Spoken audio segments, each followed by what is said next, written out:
wabarakatuh. Perkenalkan, nama saya Andin Panurani Nur. Baik, di sini saya akan menjelaskan tentang unsur-unsur kelimpahan pada periode 4 di alam. Unsur-unsur transisi periode keempat di alam ada 10, yaitu scandium, titanium, vanadium, krom, mangan, besi, kobalt, nikel, tembaga, dan seng. Selanjutnya di sini saya akan menjelaskan tentang kelimpahan unsur transisi pada periode keempat.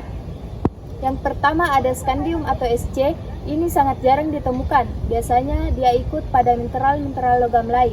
Kemudian titanium atau Ti, ini sumber terdapatnya adalah pada rutil atau TiO2, ilmenit atau FeTiO3, perovskit atau CaTiO3, dan titanit atau CaTiOSiO4. Kemudian vanadium atau V, ini sumber terdapatnya pada vanadit atau Pb3SO4x2 dan vanadium pentaoksida atau V2O5. Lalu krom atau Cr, ini sumber terdapatnya pada ferrokromit atau FeOCO2O3 dan timbal kromat PbCrO4. Selanjutnya ada mangan atau Mn.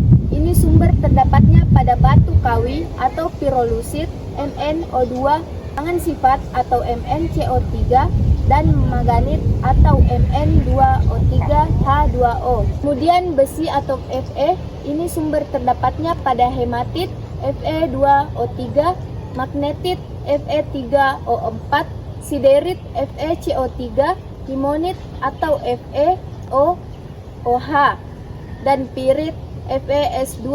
Di antara unsur-unsur golongan transisi besi ini, unsur yang paling melimpah di alam.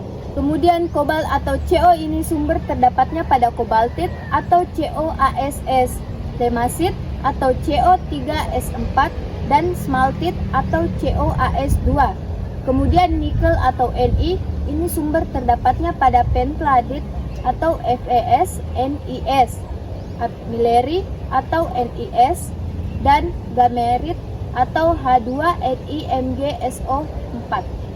Tembaga atau Cu, ini sumber terdapatnya pada malasit CuOH(2CO3), kalkopirit CuFeS2, kalkosit Cu2S. Selanjutnya yang terakhir ada seng atau Zn.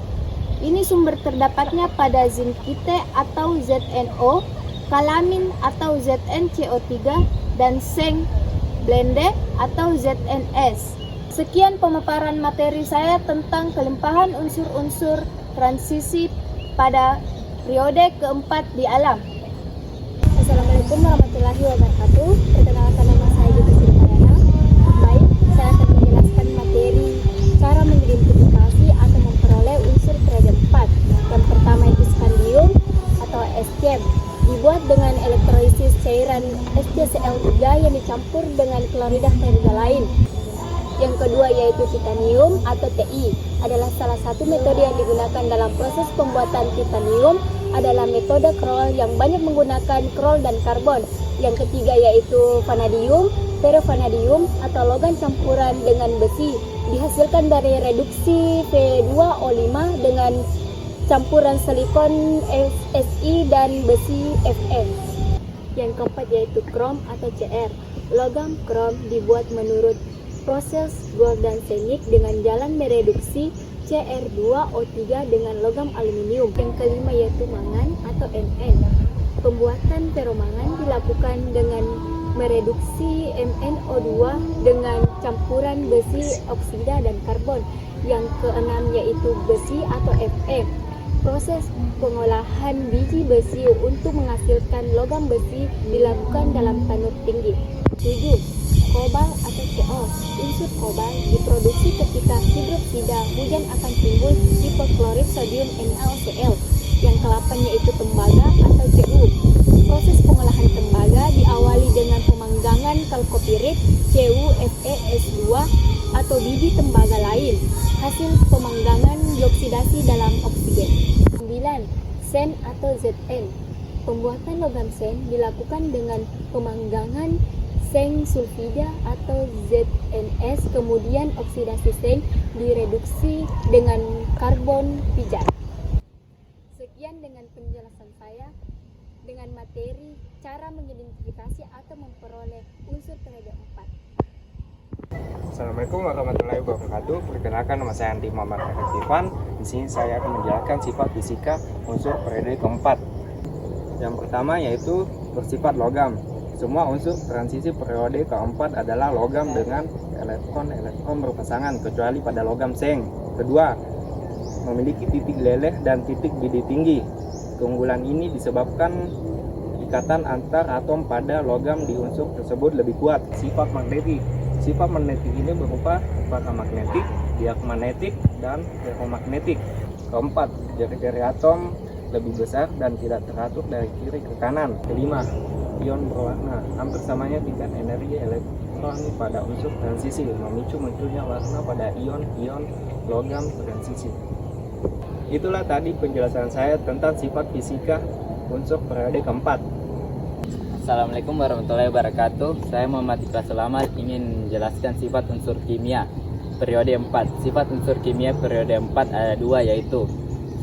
Memiliki harga potensial di elektroda negatif kecuali pada Cu. 2. Semua unsur transisi bidang membentuk ion kompleks. Ion kompleks adalah struktur yang menunjukkan kation logam dikelilingi dua atau lebih anion atau molekul netral yang dinamakan ligan. Sekian penjelasan saya tentang sifat unsur kimia periode 4. Bye. Assalamualaikum warahmatullahi wabarakatuh. Perkenalkan, nama saya Rene Udani Nurul. Berdirinya saya di sini, saya akan menjelaskan manfaat unsur periode keempat. Unsur yang pertama yaitu unsur stadium. Digunakan untuk intensitas pencahayaan tinggi, digunakan untuk komponen pesawat terbang, digunakan untuk pembuatan keramik. Unsur yang kedua yaitu unsur titanium. Unsur titanium digunakan untuk pembuatan pesawat luar angkasa, digunakan untuk pembuatan meriam dan rudal, pigmen penting dalam cat. Unsur yang ketiga yaitu unsur vanadium, digunakan untuk katalis industri kimia, manufaktur nilon, digunakan untuk reaktor nuklir untuk mencegah korosi, digunakan dalam untuk pembuatan baja. Unsur yang keempat yaitu unsur kromium, digunakan sebagai oksidan dalam industri kimia, digunakan untuk electroplating, digunakan untuk pembuatan baja agar tahan korosi. Unsur yang kelima digunakan untuk pembuatan rel kereta api, digunakan untuk pembuatan baterai sel kering, digunakan untuk pembuatan desinfektan. Unsur yang keenam yaitu unsur besi, digunakan untuk pembuatan besi, digunakan untuk pembuatan insektida. Unsur yang ketujuh yaitu unsur kobalt, sebagai sumber sinar energi gamma yang dapat digunakan dalam radioterapi. Yang kedua yaitu digunakan untuk pembuatan kaca, yang ketiga digunakan untuk manufaktur.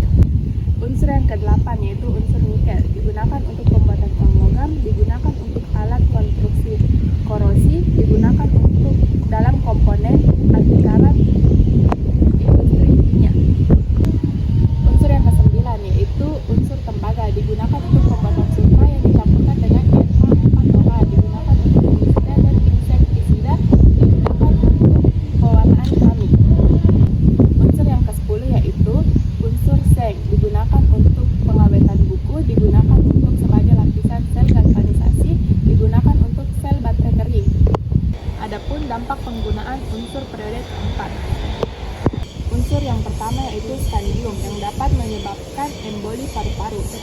Adapun titanium yang dapat menyebabkan sesak nafas, nyeri dada, dan batuk. Yang ketiga yaitu vanadium, dapat menyebabkan iritasi mata, tenggorokan, dan hidung. Yang keempat, kromium, dapat menyebabkan gangguan paru-paru. Yang kelima, mangan, dapat menyebabkan emboli paru-paru. Yang keenam, besi, apabila menghirup debu besi yang berlebihan dapat menyebabkan siderosis. Yang ketujuh, kobalt, dapat menyebabkan penyakit asma dan pneumonia. Yang kedelapan, nikel, dapat menyebabkan resiko kanker paru-paru. Yang kesembilan, tembaga, dapat menyebabkan iritasi pada hidung. Yang ke-10, seng, apabila menghirup seng oksida ZnO dapat menyebabkan zinc chills. Itulah tadi manfaat dan dampak kegunaan unsur periode keempat. Baik, itulah tadi presentasi dari kelompok 6 tentang unsur periode keempat. Sekian dan terima kasih. Wassalamualaikum warahmatullahi wabarakatuh.